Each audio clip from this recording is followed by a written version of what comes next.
All right, so today I am joined with Sebastian here. Sebastian is from the Czech Republic and he joined Club Closer quite a while ago. Um, Currently makes 19K a month as a closer, which I think pisses him off because it's just shy of 20, but we'll get him there. And just a caveat, Seb actually went through Club Closer some time ago and is now on the Club Closer team. So he works with me as a closer. So if you're watching this interested, you may end up speaking to him, or he's gone on to do bigger and better things. But yeah, Seb, appreciate you giving me the time today. Just want to run through, I think this would be very useful for people that don't have a load of sales experience coming into the space, or those that do and realize that it's more the work ethic than anything that can get you to where you want to go. So, look, man, happy for you to introduce yourself if I've missed anything, or we can jump straight into the right question, which kind of is what were you doing before you even considered high ticket sales? Yeah, I would say you did explain it very well. It's pretty much all what I do.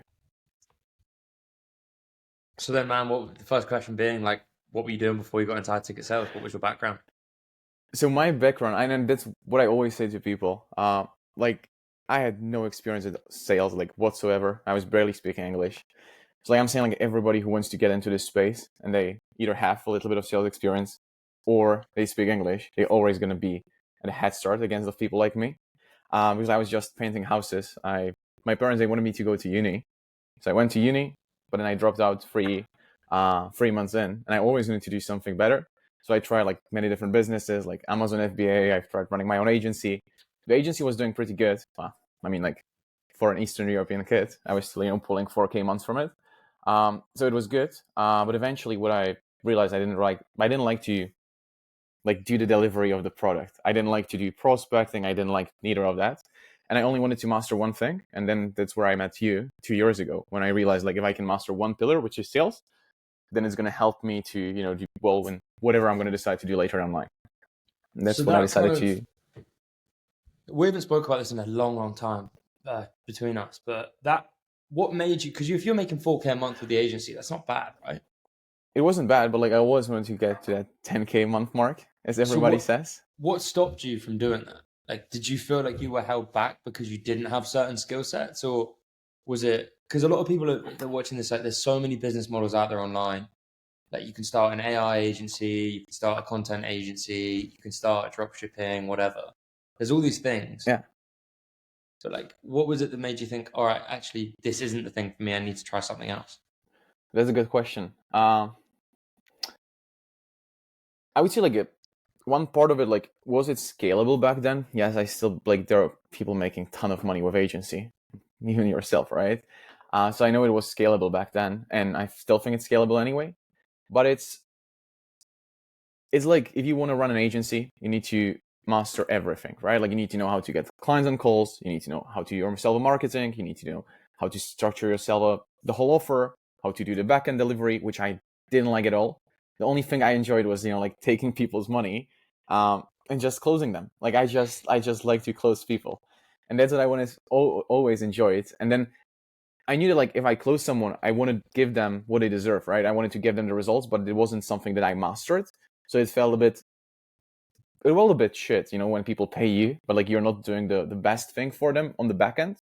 So that's when I realized like, okay, if I can do just the front end, which I enjoy the most, I don't have any hustle with the back end, which again I enjoy the most.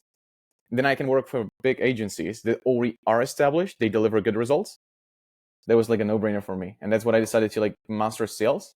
And what I enjoy most is like doing like e-learning stuff now, because like I always invested into myself, and like that's what even I sell like on a part-time basis right now. Like for a multi-7-figure business, e-commerce business, and that's what I always enjoy the most. Like just doing something that it helps people, but like me not doing the delivery, just closing deals. If it Yeah, makes that's sense. that's actually really interesting. And I don't think many people factor that in. I probably hadn't really considered that, but I definitely remember when I had my agency in its early days when I was going into in-person meetings. I'd be sat there trying to sell people, like dentist clients, real estate agents. And even if they said yes, it wasn't like, oh, sweet, like I've made some money. It was like, oh, shit, now I actually have to make sure I deliver a Yeah. service. And then it was like, I've got to make sure I deliver a good service so that they keep paying or they don't ask for a refund. And obviously, as you know, at the time I was 18, 19, like I didn't have a clue. how I was going to do that. And some went good, some went bad. But did you feel that it was like you didn't necessarily feel good about the sale, or you couldn't sell as good as you wanted to with the, maybe limited skills you had at the time, because you always had that back of your mind, like, if this person closes, I don't know if I can get them results. Exactly. That's it, right? Because like you make a sale, and if you had the business yourself, the whole journey only starts. The whole hustle only starts, right? Like it only all starts. Whereas like if I make a sale now for a different business, it ends for me. Like, and that's it, done deal, and I can move on. So that's, for example, it's like what I enjoy more. Like this is what I enjoy in terms of like the process itself. But overall, what I enjoy even more, what I would say personally, is like like still mastering one thing, rather like having a split focus to like many different pillars in the business, but like you literally focus on only one thing. And it's everybody like, well, every like famous sportsman says, like, if you must, like, they all focus on one thing, and that's what they do all over again every single fucking day. And so that's my point of view. Like, if I can do one thing, and I take it as a professional athlete, of like, it's not just about doing sales, but like you need to be dialed in, like diet wise, exercising wise, like everything needs to be dialed in. And that's what I look at it, because like if you want to be 1%, which I'm getting there, I'm not there yet in sales. Like the goal is to hit 50K a month by the end of the year. So like if you want to get there, it's not just about like focusing on closing a client, but like you need to be dialed in every single aspect of the life. Yeah, for sure. And it's like business is a sport, so you do have to treat it like one, and it does play into every single element. But look, like, I mean, it'd be great for you to touch on sort of when you started focusing on sales, on what that kind of first 3 to 6 months looked like, because I know it wasn't easy for you. You definitely started on the back foot compared to a lot of people. So I'd love for you to speak about that experience and when you first entered into the space. No, for sure. And I would say, like, yes, even though it might sound like I had an agency before, I had an agency, but I had no clue about sales. Like, watching it back, I never, like, sold anyone. Like, the only way of how I was getting clients was just, like, send them a proposal in email, and I hope they're gonna pay me. So like there was no sales school. I had no understanding about sales. So like that's why I said like no experience at all.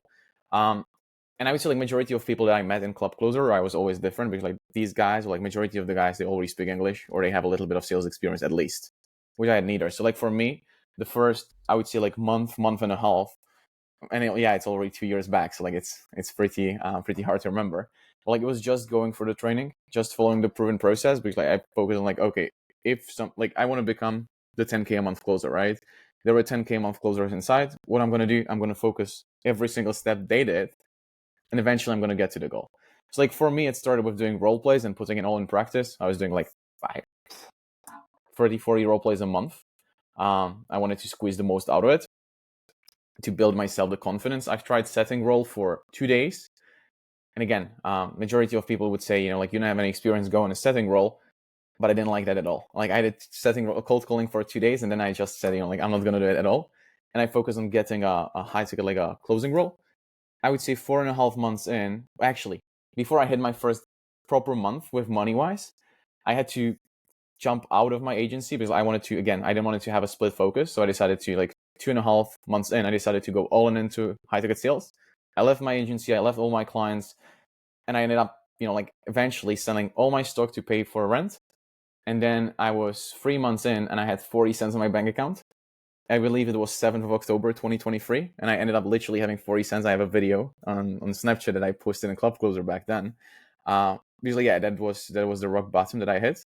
And it was 7th of October, and 29th of October, I had to pay 2.5K, actually 3K US rent in Amsterdam, which was pretty tough to find the funds.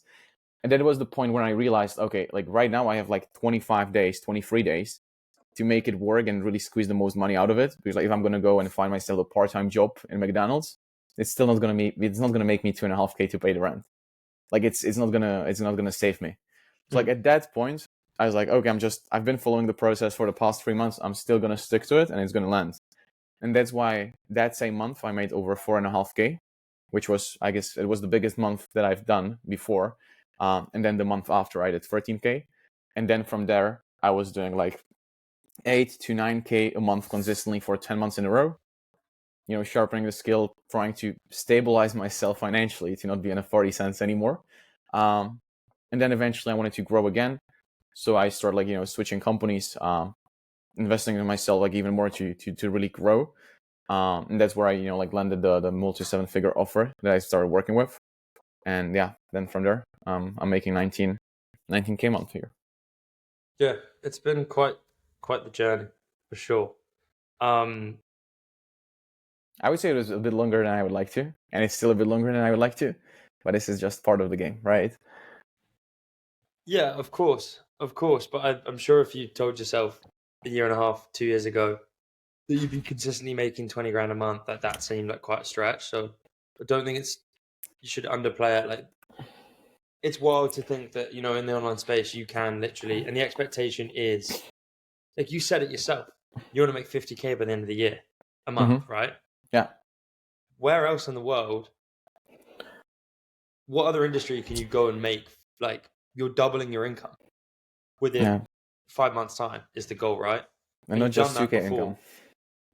You've done that significantly. You've gone from 4 to 20 in such a short period of time. And traditional sales roles, it's just not possible. Um, I would and just that's add what I one love thing. about this space. I would just add one thing to it actually, and it's like it's actually like when you say it like that, yes, like once like when I was like 15, 16-year old, again coming from Czech Republic, I felt like the top you can hit back in Czech Republic, like when I'm gonna be 50, I'm gonna make 4K a month, and then would be the best income you can do in like in Czech Republic. It's way more above the average and everything. So like I always wanted to hit that, and I was like, okay, that's gonna be to the top of the mountain. Then I got there, and I said like, okay, 10K, US, like bro, like you cannot make more than that. Like that's the top of the mountain for sure. Now at 19, and I know like it's still the same feeling. So like Mm, it's eventually it's people say comparison is the thief of joy. Like it mm, actually is a fact.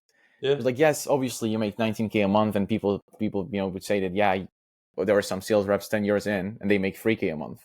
yeah, Uh, but like you don't want to compare themselves to them. And since you work for the big businesses, you work for 24-year-olds, and they are making like multi 7 figures a month. yeah. That's what, and I'm 23-year-old making 19K a month. That's what then sometimes might make you feel like you're not doing enough, even though like you're still like. That's why you need to compare yourself to yourself, I would say, and not But just. do you think that having that exposure has made you want to push for more? Whereas maybe previously, like the comparison with what you were surrounded with in the Czech Republic, no one was doing 50K a month, and therefore your goal was significantly lower. But because you've surrounded yourself with people that are doing significantly more, all of a sudden you've thought, hold on, actually I can do this, Yeah. and therefore the goal is not 20 anymore. It's not 10, it's 50, and then I'm sure knowing you'll probably just bump it up a few more notches Yeah. As the months go on. And that's what's changing in the industry itself, right? Like when I started, I guess the top closers were like 2 years ago. Top Yeah, closers overall in the space were making what, like 15K. It was like the top of the top. Maybe 17K was the maximum you could have done as a closer. yeah, Now, like 20K looks like an average number, to be fair. And yes, probably it's not. But like you can still, like, there are closers making 50K. I know personally closers making like 100K plus a month consistently, not just like 1 month, but month after month after month, 12 months in a row. So like that's what's with the industry, like, right? Like it's just growing so much. So like that's also what's something that I guess pushes you. Like this is, I would say this industry are very good and very bad as well. Like it's a good in a way of like you get paid for your efforts, meaning if you're hungry, you can really scale well. mm, On the other hand, people say, it's too good to be true. It's not. Because like if you're not hungry, this is gonna eat you alive. You're not gonna make anything here. yeah. So I would say like it's a double-edged sword. Because look, like I think it's fair to be as transparent here as possible. Like you obviously work for Club Closer now. You've Yeah. closed people on Club Closer specifically, and not every single one of those people goes on and has 20, 30K months like you do, right? We Yeah. obviously try and increase our success rate as much as possible, but it's not like get access to these opportunities, get access to the training, and you're going to have results. It's like, no, you do have to put in the work. And I would argue that sales, online sales specifically, is the most guaranteed way to a 6, 7 figure income when you really apply yourself and when you really put in the work, because that skill is then ingrained in you. You're not relying on luck. You're not relying on market conditions. Like if you look at everyone that goes and starts, I mean, Hormozy mentioned it on the statistic on his event this weekend. I think the average US business pulls in 45K USD a year. So starting your business is incredibly low. The success rate is so low. Crazy. But learn a skill set and apply it. And I think, especially sales, like there really is no ceiling. And sure, you're not going to be in sales forever. You're not going to be making, maybe you can make multi seven figures a year. You're not going to make 100. You're not going to make 100 million being a sales rep. But if you have that foundation, you then can go on and do a lot more. And I'm waffling, but the question really came down to like, what do you see as the determining factor between those people that enter into the industry and have success and those that don't?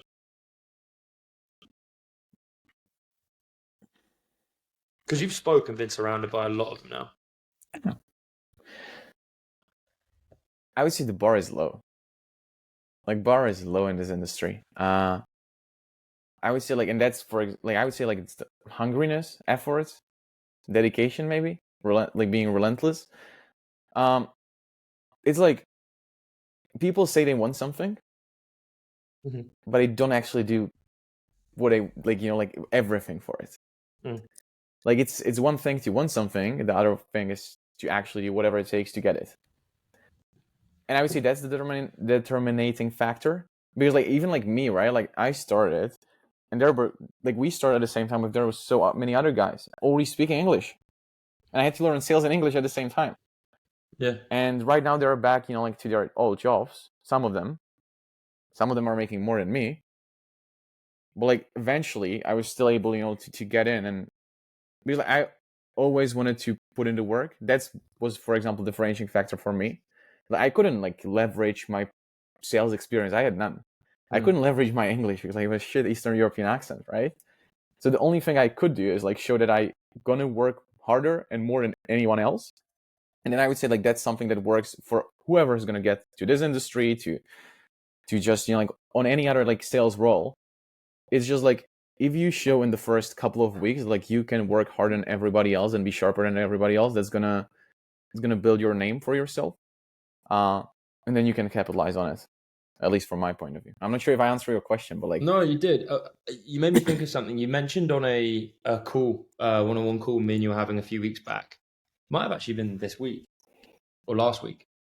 That, you talk about this hard work and dedication and all that. And like, yes, that is the biggest factor. But do you have like... I want to share an example with people of what that really looks like, because I do believe the bar is incredibly low within the space in terms of actually having success, provided you put in the work. There was an example you gave to me of when just coming prepared to calls, you had access to some closer that was doing free coaching for you. Do you want to just share that example? Yeah, for sure. I think that really illustrates it's like what you can achieve if you do put your mind to it. For example, like when I joined the multi-7-figure offer, right? If you like, I'm not like making 10, 15K a month, it's fine. All right, like again, it's average numbers. Like if you're gonna go to 40, 50K a month, then you need a good offer on it. And there is, I would say, like not handful of these offers, but like still making 50K a month. Not everybody makes 50K a month. Let's be honest, right? And so if you get on this offer, is like Premier League offer or Grand Slam offer, you obviously want to squeeze the most out of it. And so that's when I joined that, multi-7 a month offer, multi-7-figure a month offer. I was like, okay, I need to do whatever it takes to, just show them I'm fucking hungry. So we had calls. There was one guy charging, normally charging like 1K per hour. And he was giving us a free coaching. Like he was just part of the team, right? There was like 12, 13 closers on that offer. And I was the number 13, right? Like I just joined, right? And I need to build myself the name, or like build myself the experience there. And so every single week when he asked us to review our calls for free, whereas some other guys were paying him 1K per hour, he would be dumb not to use that, right? Like you save like 1K every single day to just get a call reviewed. And so I jumped on these calls like every single day prepared. And I had the call ready and multiple, just to make sure, okay, he's going to give me feedback. I can learn from it, which again is going to help me in the long term. And I'm getting the help for free. Like, it doesn't cost me a penny. And majority, and I wouldn't say all of them, but like majority of the other 12 closers or like 11 closers that were on that offer were never prepared for it. Which again, like it's not a bad thing. Like it's up to them. Like that, I'm not gonna judge them. But like if you get free help that is worth like 1K per hour, and you don't even like like do like 5-10 minutes of work prior to that call to make sure like you can squeeze the most out of it, it just sounds like wasting money. And these guys were still making 20K months. That's the thing. That's So what like I was if they just were thinking, doing that, these are the guys that are already doing well. Yeah. Right? And these are the guys that already have sales skills, and maybe they've taken their foot off the gas to a degree, but like maybe not. And I think that goes to show, many people just don't prepare. They don't put the time in. And they think it really is plug and play. Do this and you'll get X result. It's like, well, no, do this, think about it, apply it, actually put in the work, and then you'll make it happen. Because credit to you, man, like you have put in the most work. Like I remember when you used to jump on my coaching calls back in the day, you'd always be asking questions, you'd always be dropping calls, or you'd always want help to whatever degree you could get. You were always a student per se, which I think is the best mindset to have. It's maybe because like I didn't have any sales experience. Like I have no ego at all in this space, and I think some guys think that like they have like 3 years. Pro, like 3 years and like make 2K a month. Shut the fuck up. I mean, like it's tough to say, but like it's like you cannot have ego there. I make I make like 5 times more, and I still don't think I'm the best. I'm far from being the best. Same.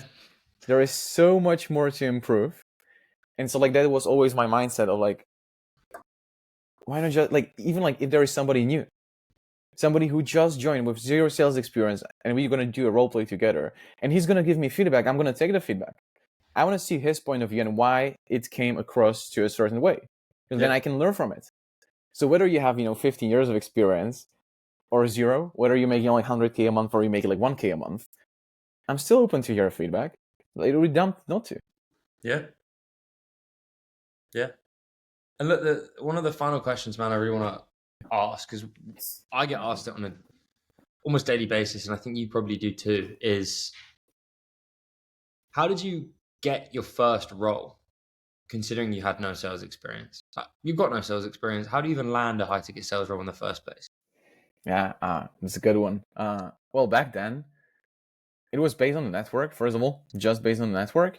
Well, like back then, we had like, there was like, again, the top closer were making 15K a month. So like, there was not that many opportunities whatsoever, right? So it was like very, very tough.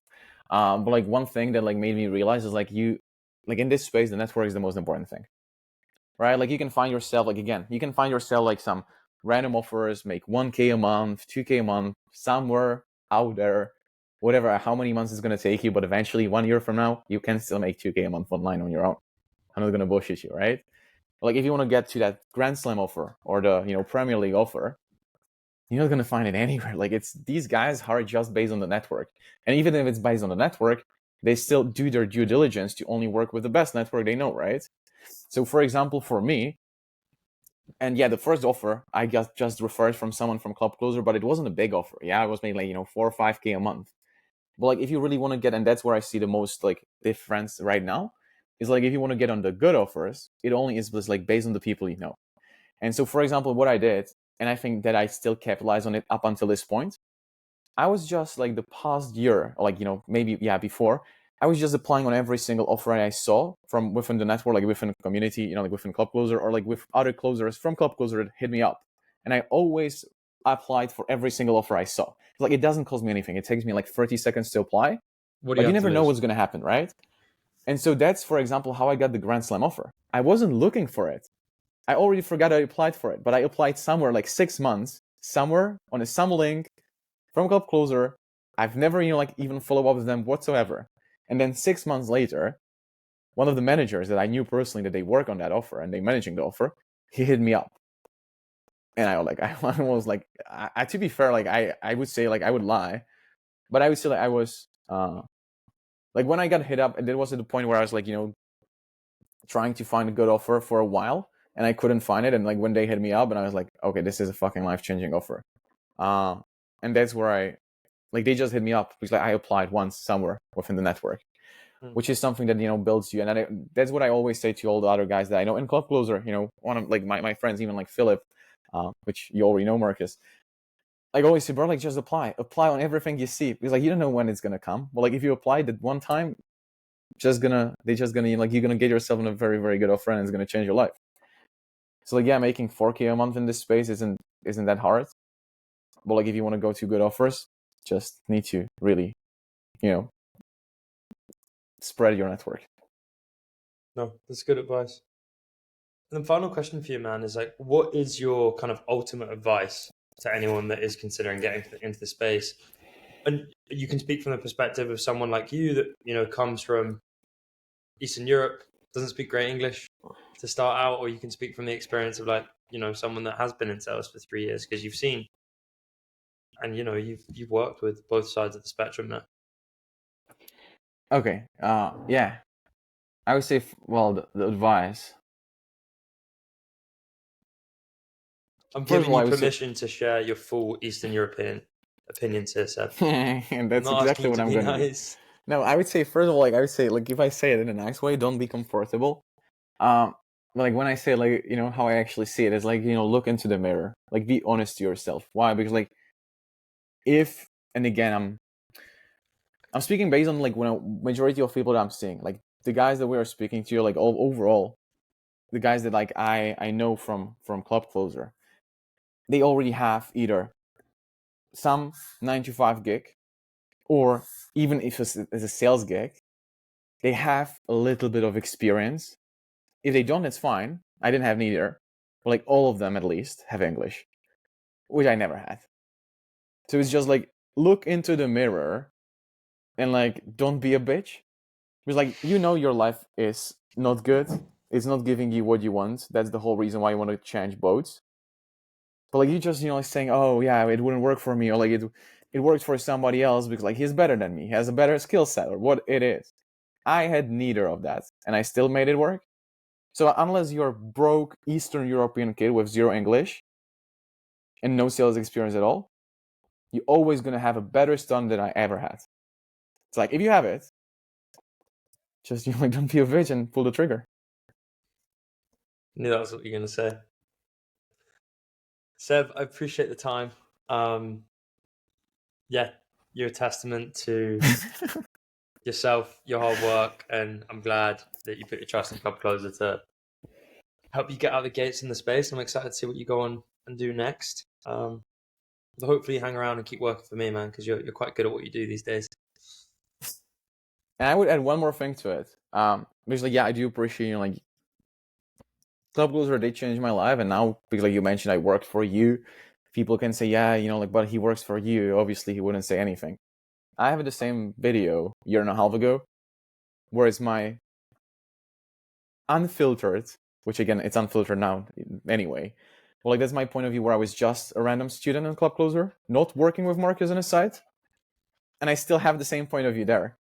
It's like nothing really changed. The only thing that changed is like I make more money. But like the mindset, like what I think, it didn't change at all. That's actually a really good point. I totally forgot that we did film that video well over a year ago. Yeah, it's a year and a half ago. Yeah. Well, yeah, we'll link it so people can go and see that. Yeah. And I hope my English got better a little bit. Yeah, let's see. Let's see. Maybe not at all. Yeah, I mean, 1 year ago and you've doubled where you're at. That's sick to see. All right, bro. Appreciate the time. Yeah, let's wrap it up here. Let's get it.